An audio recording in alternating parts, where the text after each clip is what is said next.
জীবনটা থেমে গেছে, সব দিক থেকে চাপ, কষ্ট, হতাশা, কেউ পাশে নেই। এক আল্লাহ ছাড়া কেউ জানে না তুমি কত কষ্টে আছো। তুমি হয়তো কিছু বলো না, চুপ করে থাকো, কিন্তু আল্লাহ চুপ করে থাকেন না।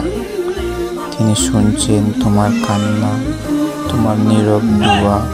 আল্লাহ সব দেখেন, সব জানেন। আল্লাহ বলেন, নিশ্চয়ই ধৈর্যশীলদের জন্য রয়েছে সীমাহীন প্রতিদান। তুমি শুধু ধৈর্য ধরো, আল্লাহর ওপর ভরসা রাখো, সবর করো। আল্লাহর প্রতিদান অসীম। আজ তুমি কষ্টে আছো, কাল আল্লাহ তোমার জন্য সুখ লিখে রাখবেন ইনশাআল্লাহ। তুমি হার মানো না, আল্লাহর ওপর আস্থা রাখো। আজকের কষ্টই আগামী দিনের শান্তি ইনশাআল্লাহ।